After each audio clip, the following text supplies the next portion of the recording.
right, so I'm going to tell you about some strategies that you can use when you are in a conversation with someone, and especially when you are having class discussion. So, there are a lot of different ways to add to a conversation, and I have broken down these 2 specific ways with lots of different options for you. In school, whether it's middle school, high school, college, or beyond, once you enter the workforce, you will need to be able to converse with a lot of people. And you need to be able to do that respectfully and to be able to share your ideas in such a way that is respectful and clear and that takes into account other people's ideas and comments as well. So, a couple ways to add to an idea. When someone is sharing their thoughts, and maybe you're in class discussion, and the class is talking about something, and then, ooh, you have an idea. So you raise your hand. You want to talk too. This is how you can open and interject into a conversation to add some of your own thoughts. So you can say, I would like to add, and then this ...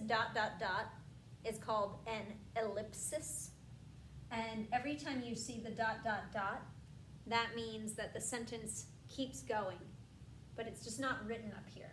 So, this is your sentence starter. I would like to add that this is my idea, blah, blah, blah. And blah, blah, blah just stands for me talking. So, if you want to add something, you can just say, I would like to add. But there are a couple other ways that you can also add something. You can say, when you said that, or when person's name said that, it made me think about maybe something related to what they're saying, or maybe a problem, or a comment that you have, or something opposite of what they're saying. But you finish your thought here. So when you said that, it made me think about my own idea, which is this. And then you would explain it. You can also say, building on what you said, I think this. And then you finish your sentence. This word building means that you're growing upon the idea, building upon the idea that they have with another similar idea that probably supports what they have. So you are adding on to what that other person has said. Now, very common in conversations, especially in class discussions or even workplace debates or conversations, there will be times when you agree with the person, when you feel a similar way, and there will also be times when you disagree and you feel a dissimilar or different way. And both of those things are okay. In normal conversation, it is okay to disagree with someone. And that's called good discourse. It's good dialogue, good conversation, because everybody is sharing their own ideas. So, when we're going to share those ideas, you can just come out and say, I agree because, and then give your reasons why.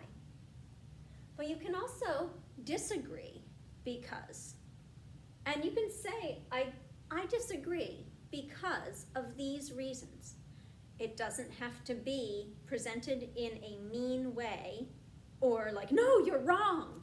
You don't have to yell at the person. You don't have to tell them that they're wrong. You can just say, oh, okay, but I disagree because of these things. And then you present your reasons or your case. So there is a respectful way to disagree with someone. This is for if you're agreeing with them. Sometimes when you agree with somebody, there's still more to say. It's not just like, yep, me too. I agree.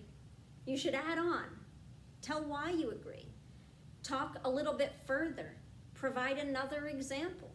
So You can say, I was thinking the same thing, and I'd like to add this example, this story, these thoughts that I have. So add more to the conversation. If you disagree, you can listen to the person as they present their ideas, but then you can say, I had a different thought, or I had a different idea, and this is what it is. And then you can explain your thought or idea.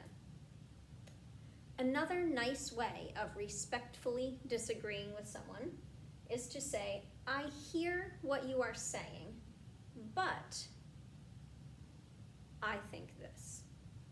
So, I hear what you are saying is a nice, respectful way of acknowledging the person, acknowledging what they were saying to you, and hearing their idea, but then presenting your own idea.